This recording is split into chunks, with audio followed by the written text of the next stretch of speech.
Ya, apa kabar hari ini? Meskipun kita masih dalam masa pandemi sampai saat ini dan belum berakhir, tapi semoga kita semua selalu diberi kesehatan dan tetap semangat tentunya ya.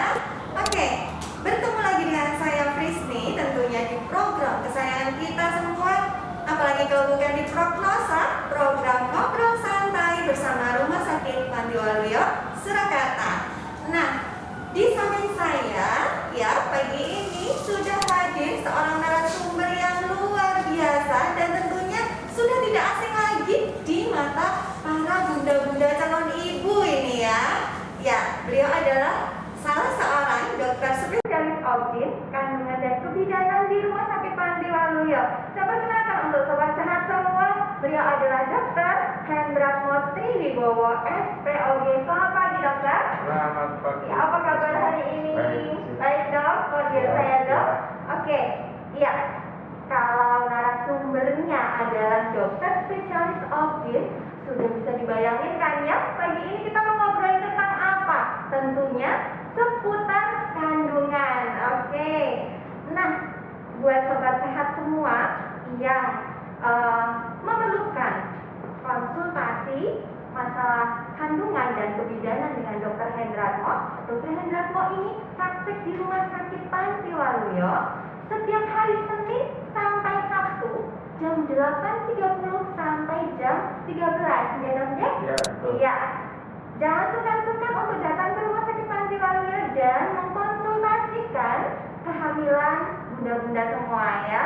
Oke, kemudian sebelum kita mulai, tentu saja saya selalu mengingatkan kepada sobat sehat semua untuk terus melaksanakan protokol kesehatan dengan ketat ya. Meskipun kita sudah banyak yang divaksin COVID-19, tapi prokesnya tetap harus jalan ya, jangan kendor. 5M tetap harus kita lakukan ya, memakai masker, mencuci tangan dengan sabun, menjaga jarak, menjauhi kerumunan dan mengurangi mobilitas. Dan jangan lupa. Satu lagi itu. Oh, satu lagi dong. Sekarang mengurangi makan bersama. Oke, jadi 6M ya sobat sehat, ditambah mengurangi makan bersama ya dok. Karena sekarang fenomenanya memang sering berkerumun di tempat-tempat makan ya Iya, dok. betul. Nah itu malah mudah untuk menularkan virus ini ya dok, karena kita waktu makan membuka masker ya. Jadi klaster baru. Betul sekali. Masuk makan ya. Kalau makan kan pasti maskernya dibuka. Betul. Nah, kurangi nongkrong-nongkrongnya di kafe, di tempat makan ya. Makan di rumah aja bersama keluarga. Oke.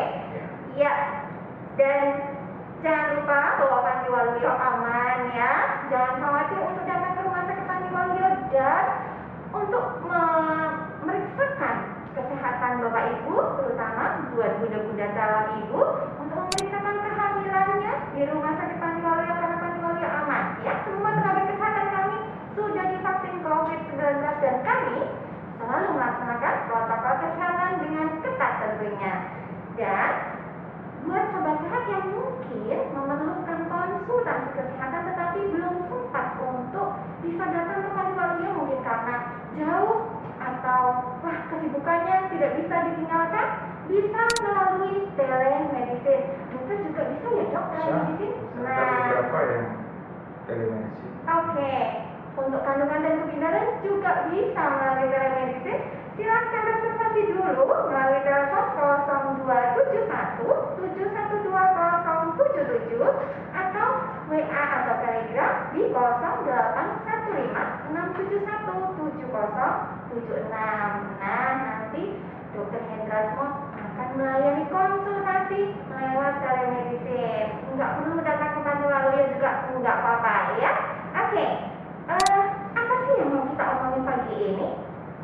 Kita mau ngomongin tentang mual dan muntah. Nah, mual dan muntah ini sesuatu yang lazim gitu ya dok, diketahui dirasakan oleh para ibu hamil. Nah, tapi apakah mual dan muntah itu memang sesuatu yang wajar, sesuatu yang lazim? Tidak ada sesuatu yang mengkhawatirkan dari mual dan muntah ini? Ini yang mau kita kupas tuntas pagi ini secara live tentunya dari Rumah Sakit Panti Waluyo. Jangan lupa untuk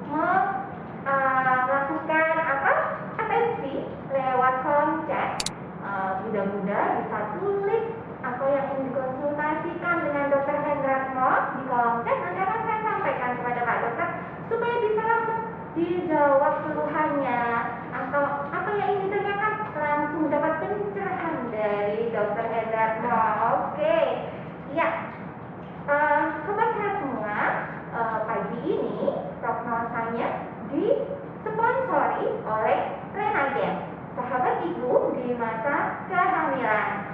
Baik dokter, kita langsung masuk saja ke materi kita tentang mual dan muntah di saat hamil.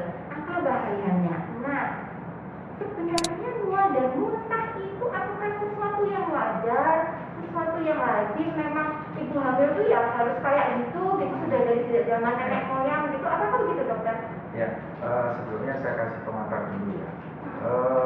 Kehamilan itu meskipun hal yang normal, wajar, fisiologis kalau istilah medisnya, tetapi pada suatu ketika bisa menjadi penyakit karena kehamilan itu membuat perubahan-perubahan pada diri ibu gitu. Jadi perubahan itulah yang membuat bisa terjadi sesuatu, termasuk mual dan muntah. Nah, memang 80% lah ya, kira-kira 80% itu wanita hamil muda itu gejalanya salah satunya mual. Jadi kadang-kadang sebagai pertanda, kok mual-mual ya gitu. Pasangan muda mual, kok pagi kok mual ya. Nah itu sudah curiga, oh ini mungkin terlambat dan positif ya gitu. Ya. Jadi seperti alarm ya dok. Ya seperti itu. Jadi kondisi yang bisa dianggap suatu kewajaran kalau itu mualnya, tapi tidak sampai mengganggu kondisi tubuh ya. Ada sekitar 3% yang tidak wajar, karena mualnya berlebihan, makan tidak bisa, lihat nasi aja langsung mual gitu ya, tidak ada input ke dalam. Nah itu akan mengganggu sekali, termasuk perkembangan janinnya. Nah sebenarnya hanya 2-3%, namanya hiperemesis. Gitu. Itu hampir tiap hari saya praktik mesti ada yang keluarnya mual, tapi tidak perlu harus dirawat ya, mungkin di obat jalan ada, dicari penyebabnya dulu apa gitu Pak. Jadi wajar tetapi harus waspada gitu. Karena ada perubahan di fisiknya. Iya, fisik dan psikologis ya. Jadi di hamil itu gangguan yang pertama mesti perubahan fisik ya, rahim membesar ya. Kemudian yang hubungan dengan mual ya karena gangguan saluran cerna. Gangguan saluran cerna itu juga membuat esophagus sampai ke lambung itu terganggu. Ya, itu membuat gampang mual ya. Di samping yang pokok adalah perubahan hormonal. Perubahan hormonal ibu hamil itu hormon estrogen, progesteron dan hormon tiroid juga yang sering yang menyebabkan mual muntah itu hormon HCG, human chorionigonadotropin. Itu yang biasa kita pakai sebagai alat tes. Dia bisa dibentuk atau keluar di darah, bisa keluar lewat urin. Nah sehingga kalau kita telat haid itu coba dites. Nah itu yang kita tes di urin itu adalah hormon HCG lagi. Karena dia hanya muncul ketika seorang wanita dalam kondisi hamil. Oke, baik. Jadi mual dan muntah itu wajar ya dok. Ya. Selama memang dia masih dalam batas-batas. Iya, masih bisa makan lah. Mual tapi masih makan sedikit-sedikit gitu masih bisa. Oke. Lalu dokter, berapa memang kondisi yang wajar untuk seorang ibu hamil ini mengalami mual muntah ini dokter? Apakah trimester pertama atau menginjak trimester kedua tidak wajar? Ya. Jadi hubungannya dengan HCG tadi itu meningkat mulai 6 minggu, terlambat 2 minggu ya, jadi 1,5 bulan.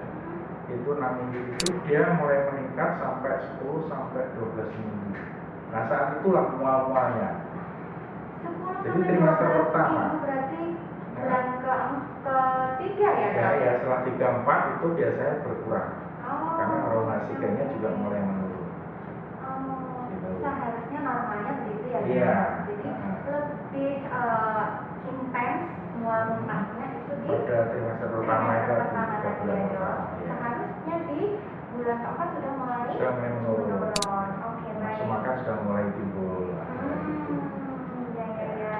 Lalu kondisi seperti apa dok sebenarnya yang sudah menjadi sebuah warning buat bunda-bunda ketika mual muntahnya ini sudah tidak wajar, itu yang seperti apa ya? Oh ya, jadi ada beberapa ibu hamil yang mualnya itu berlebihan sampai makan tidak bisa, inputnya jelas kurang gitu ya.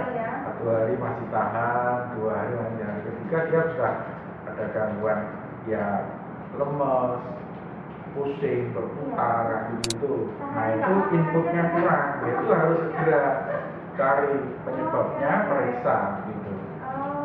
Jadi ketika dia memang mualnya sudah nggak bisa ditahan lagi ya dok, sudah tidak bisa ditolerir sehingga nggak bisa makan, nggak bisa apa-apa, itu berarti sudah warning harus dibawa ke dokter gitu ya dok. Pengobatan mungkin dicari penyebabnya. Kalau ada riwayat asam lambung mah, ya kita sebutkan gangguan kerongkongan sampai lambung, itu juga akan memperberat tingkat muntahnya itu. Kemudian faktor psikologis juga bisa, mungkin belum siap hamil, pada kasus yang KB gagal, jadi kondisi yang saat itu belum pengen gitu, itu akan memperberat kondisinya. Kehamilan itu ke mual muntahnya itu. Jadi bisa karena psikis juga, ya dok. Kalau mah ini tadi, apakah setiap ibu yang punya riwayat mah pasti dia akan mengalami mual muntah yang berlebihan? Ya lebih banyak. Lebih banyak yang saya alami itu pasien-pasien dalam praktek itu saya tanya ada mual muntah dan riwayat asam lambung gitu, terus sukanya makan pedes sama kecut ya biasanya gitu kan, ibu hamil kan biasanya sekarang makan yang seger-seger itu suka ya, pedes kecut gitu. Memang dia bisa menambah nafsu makan, tetapi kalau ada riwayat lambungnya nggak kuat ya. Asam lambungnya naik, akhirnya keluarnya ya mual juga, tambah mual gitu. Niatnya makan kecut supaya mengurangi mual, tapi karena mahnya tadi malah semakin memperparah ya dok. Betul. Sering kambuh lah. Jadi kalau ada faktor resiko seperti itu harus diobati juga mahnya gitu. Ya, dokter, pengalaman saya waktu hamil dulu nih dok. Oh ya, dulu di prevensi juga ya? Awal-awal aja dok. Iya, saking seringnya muntah nih dok, mohon maaf ya, sampai nggak ada lagi nih dok yang bisa dikeluarin gitu dok, sampai tinggal cairan-cairan aja gitu, karena selalu sering sekali mualnya tidak tertahan untuk dimuntahkan gitu, sampai kadang-kadang cairannya jadi kekuningan atau malah kadang-kadang besar gitu. Nah itu apakah sesuatu yang wajar dok? Mungkin ibu di rumah mengalami hal ini juga dok? Ya, itu yang saya sebut tadi berlebihan tadi. Jadi sampai ya yang awal-awal kan mual nek-nek gitu aja, tapi makan masih masuk gitu. Yang berikutnya mual, muntah, habis makan muntah, nah akhirnya dia tidak mau makan karena takut muntah, jadi trauma atau sesuatu bau pun bisa. Jadi memang ada gangguan olfaktoris, gangguan keseimbangan dan penciuman. Jadi mencium bumbu atau mencium apa ya, kuah nasi itu aja sudah membuat mual. Nah itu memang ada gangguan olfaktoris, gangguan penciuman juga gitu. Jadi itu sudah merupakan salah satu gejala yang harus segera ditangani. Jadi kalau sudah sampai hanya keluarnya itu cairan kuning, itu cairan lambung. Karena sudah kosong, nggak ada makanan yang masuk. Nah itu sudah lebih parah. Itu bisa dehidrasi, sehingga harus dilakukan rehidrasi atau pemberian cairan segera. Karena mual muntah nggak bisa makan, ya harus infus, artinya harus dirawat. Oke. Iya. Lalu dokter, sebenarnya nih, kan tadi mual muntah itu sesuatu yang wajar. Secara ilmu kedokteran gitu dok, apa sih yang memicu mual muntah ini tadi dok? Ya tadi kehamilan akan membuat eh, gangguan atau kondisi-kondisi yang berubah hormonalnya tadi ya, HCG, estrogen, progesteron, tiroid ya namanya, itu nggak terganggu, kemudian kerongkongan dan lambung ya, itu gastrointestinal atau saluran cerna itu terganggu sehingga bisa menimbulkan rasa mual gitu ya. Kemudian ya psikis ya tadi ya, belum siap hamil lah gitu, kemudian mungkin ada masalah, nah itu juga akan menambah atau memicu semua riwayat penyakit, misalkan tadi asam lambung, kemudian ada yang penyakit lever, itu juga akan membuat tambah mual, dan juga faktor keturunan. Jadi orang tua dulu mual atau ada saudaranya hamil mual, nah dia ikut juga. Itu juga bisa terjadi kehamilan pertama, kehamilan kedua juga begitu. Itu ada faktor ya sekitar 3% itu bisa berulang istilahnya. Kehamilan pertama, kehamilan kedua gitu. Itu bisa seperti itu. Ngidam itu tadi ada ngidam itu apa namanya, sesuatu yang unik sebenarnya ya. Iya, bisa dibilang unik. Tapi ya. kalau misalnya dok, ini kalau orang Jawa ini kan katanya kalau ngidam pengen sesuatu harus dipenuhi. Apakah itu secara kedokteran memang seperti itu dok? Kalau nggak dipenuhi nanti akan berdampak pada si janin yang ada di kandungannya gitu.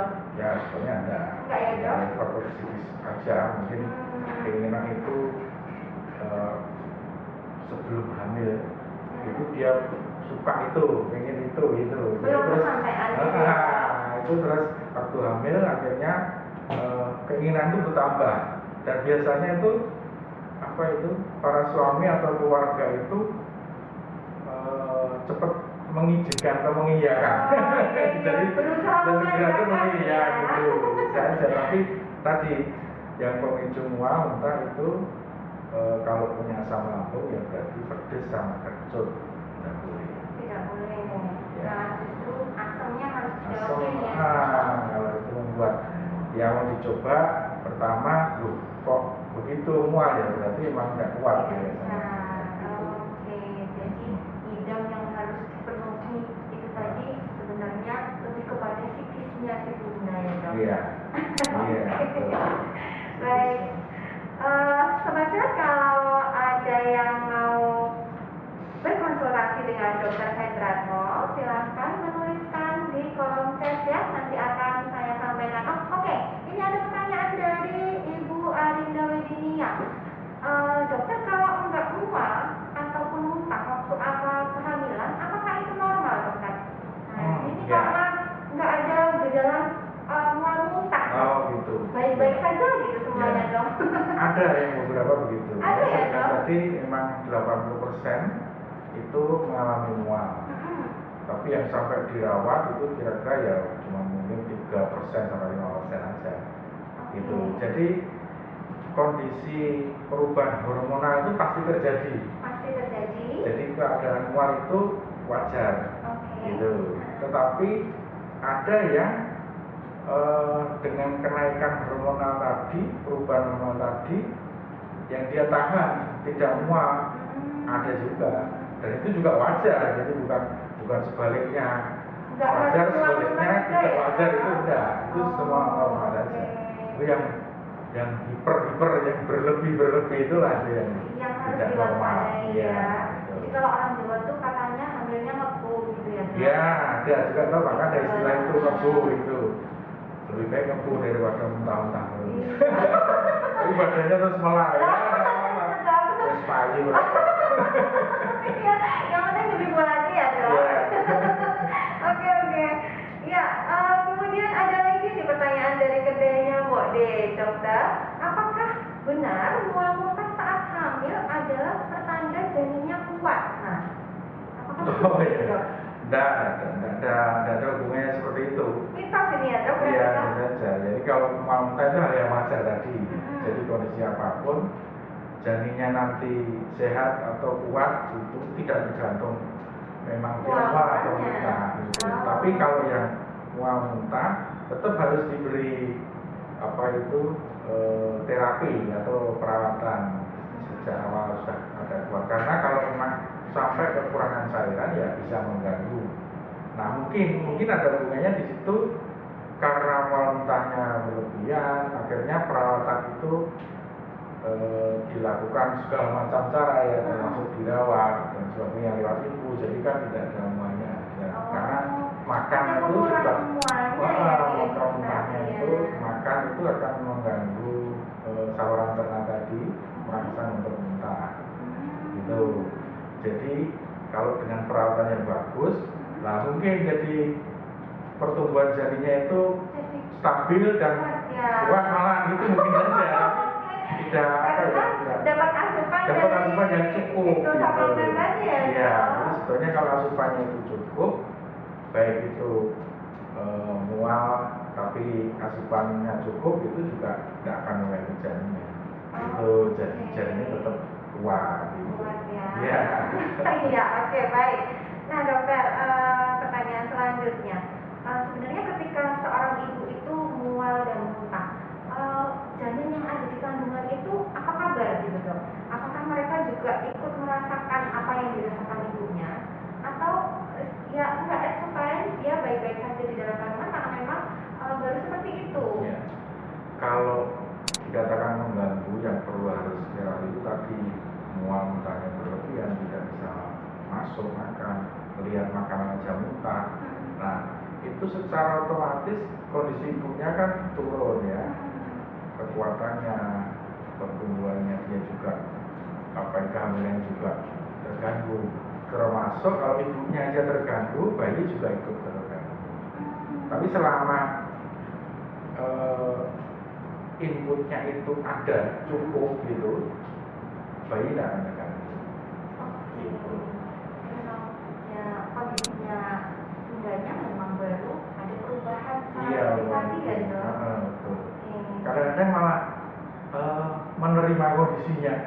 Oh iya wajar kan hamil tuh mual gitu. Iya. Dicuekin aja gitu malah cepet hilang mualnya. Sering Terus kebul lagi. Ibu pasti gitu. Iya. Udah dicuekin aja gitu. Oh bener dah. Iya. Sepertinya harus belajar cuek biar nggak muntah ya dok. Bisa jadi. Oke, ya baik.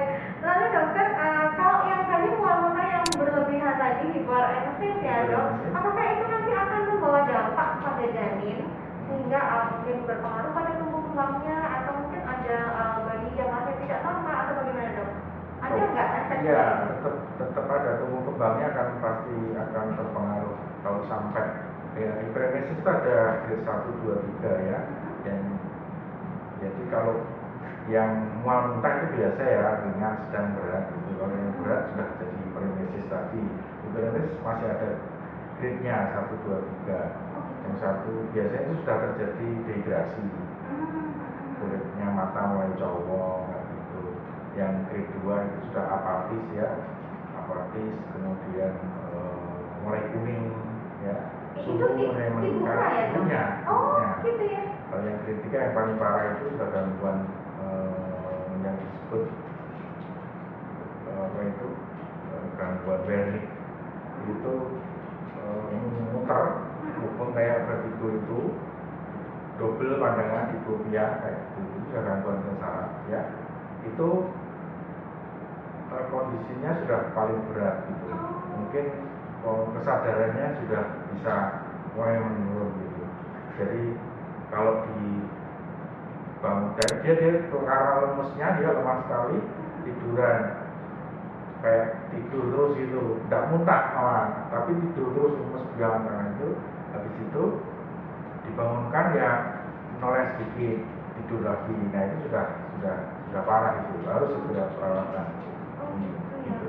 Ada juga pasien-pasien seperti itu ya dok, yang mengalami seperti itu? Ada, tapi jarang karena sekarang tempat pelayanan kesehatan banyak, transportnya mudah, itu jadi mudah ditangani, mudah cepat dapat obat terapi itu. Nah, yang sampai apa itu sindrom burning itu jarang sekali. Saya belum pernah menemukan itu. Tapi yang berkali-kali mondok sampai 3 kali karena muntah itu ada juga ya, ada Dok? juga yang itu. Oke. Gitu. Malah dia tuh saya nih yang dulu juga begitu sampai 3 kali. Ini yang ketiga, Dok. Semoga udah selesai.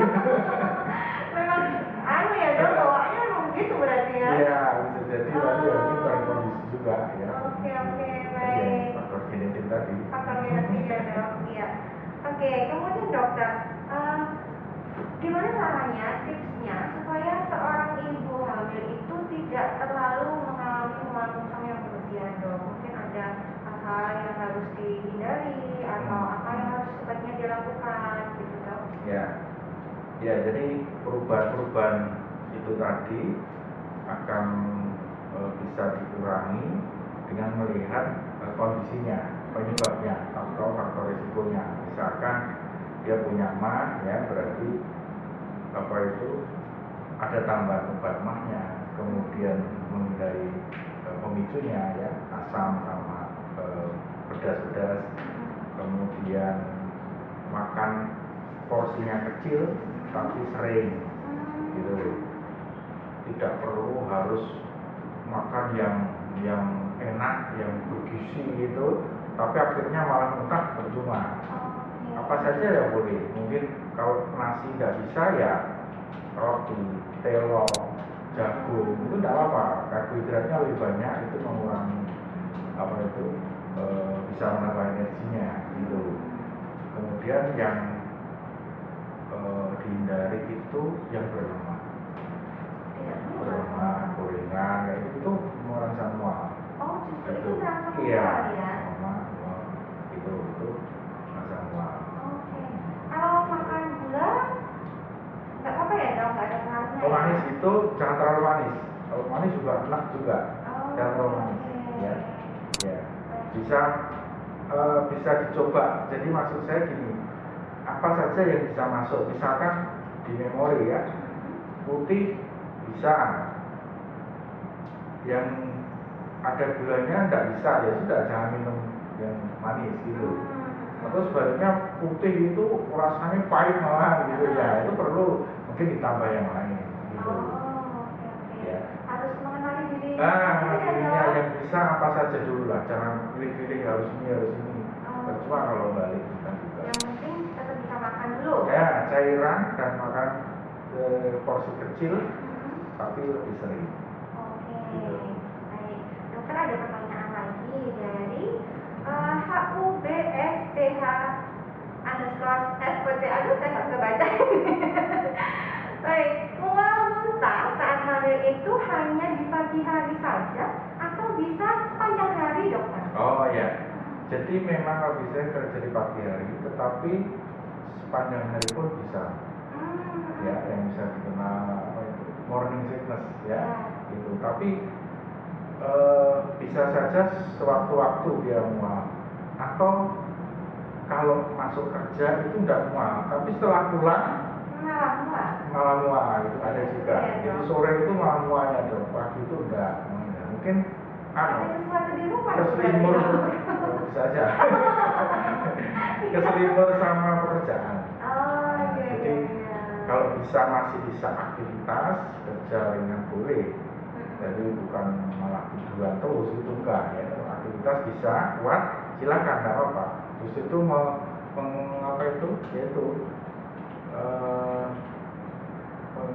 melupakan ya, timur ini ya, melupakan kondisi mualnya itu. Iya, benar-benar. Bisa membantu, lebih cepat membantu. Karena dengan kesibukan yang dia sukai sehari-harinya, itu.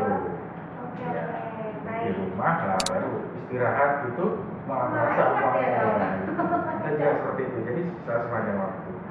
Oke, baik. Dokter, tadi kan kalau ibu hamil yang punya riwayat mual tuh harus diobati ke depan anaknya.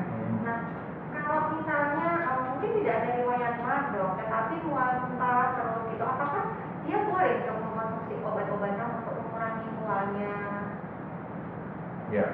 Ya, jadi memang kalau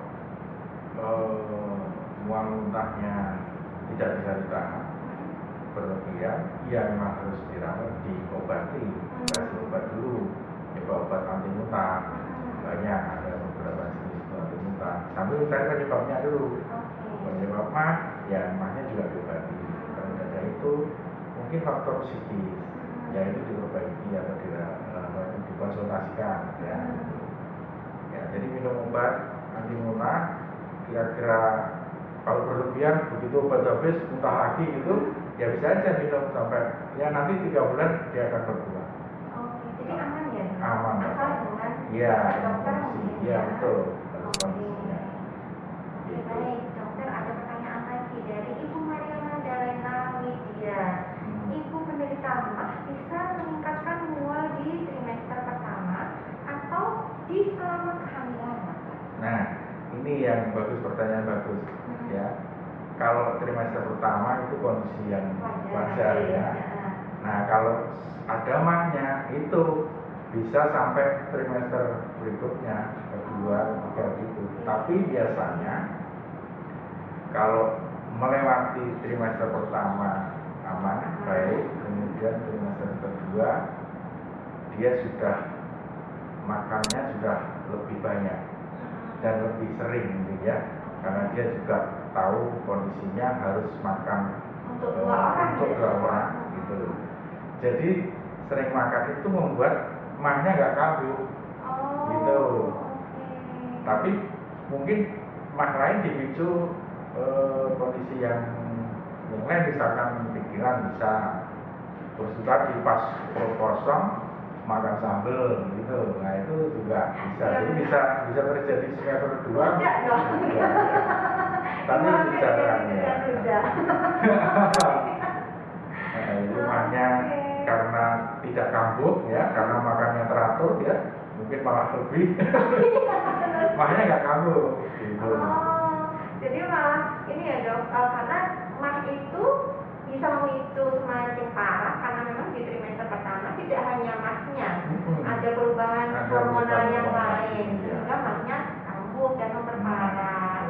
Oke, keluar dari trimester pertama sudah mulai bisa membaik ya dok. Oke, baik. Ya dokter, mungkin ada tips-tips untuk para ibu hamil dok di masa pandemi seperti sekarang ini, apa yang harus mereka lakukan supaya tetap sehat, tetap bisa menjaga kesehatan janinnya dengan baik? Ya, yang pertama itu memahami kondisi kehamilannya. Jadi kehamilan akan membuat perubahan-perubahan baik fisik maupun mental. Nah itu yang perlu disadari dulu. Oh, nanti kalau hamil itu perutnya tambah gede, pinggulnya tambah lebar gitu ya. Jadi menerima dengan kondisi itu. Nah itu akan mengurangi gangguan-gangguan yang lain. Saluran cerna itu muat dulu.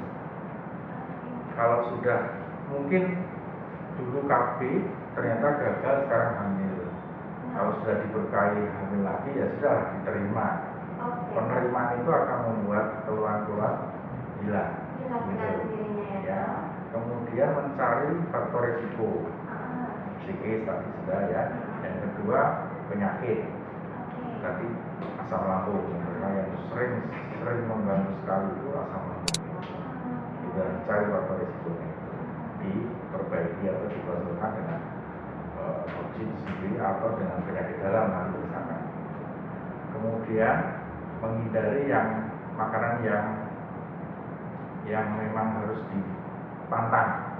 Kalau punya penyakit mah ya pedas kecil nggak boleh ya. Kemudian makan sering porsi kecil, makan sering ya. Mungkin 2-3 jam itu ngemil itu lebih baik. Jadi lambung tidak bisa dibiarkan kosong. Kalau kosong nanti asam lambungnya naik mual gitu. Kemudian aktivitas boleh silakan jalankan terus ya. Kalau kerja ya mungkin obatnya dibawa, bisa saja nanti di tengah pekerjaan mual ya boleh saja nanti mual. Kemudian di rumah ya aktivitas ringan itu tetap dilakukan ya, karena bisa membantu mengurangi itu. Kemudian kondisi rumah tangga, keluarga juga yang harmonis ya, itu para suami bisa mengerti kondisi kehamilan muda itu mual muntah, itu para suami harus tahu juga ya, supaya dia bisa juga merasakan mualnya itu, wah mualnya sampai seperti itu gitu ya. Karena kan anak berdua ya dok. Ya, didukung. Nah, seperti itu. Termasuk permohonan-permohonan yang mungkin aneh-aneh itu, ya bisa saja kalau itu tidak mengganggu kesehatannya, silakan aja. Tapi kalau mau perlu konsultasi dulu, ini boleh tidak dok? Itu boleh, pas konsultasi suami datang untuk menanyakan itu, silakan. Gitu. Saya kira itu yang perlu diketahui oleh ibu-ibu yang bagian muda. Ya. Nah, menarik ya, pagi ini banyak sekali pengetahuan yang kita peroleh dari Dr. Hendratmo untuk bunda-bunda yang saat ini sedang hamil. Semoga semuanya selalu bisa menjaga kehamilannya, semuanya lancar sampai nanti hari hanya dedeknya lahir dengan normal, dengan sehat. Masih adakah pertanyaan dari sobat sehat yang perlu dikonsultasikan dengan dokter? Oke, tidak ada. Baik. Sepertinya obrolan kita pagi ini sudah cukup, dokter. Terima kasih sekali sudah berbagi ilmu, berbagi pengetahuan. Semoga apa yang kita obrolkan pagi ini bermanfaat buat para bunda-bunda di rumah yang sedang hamil ya dok. Oke. Nah, sobat sehat, prognosa pagi ini disponsori oleh Prenagen, sahabat ibu di masa kehamilan.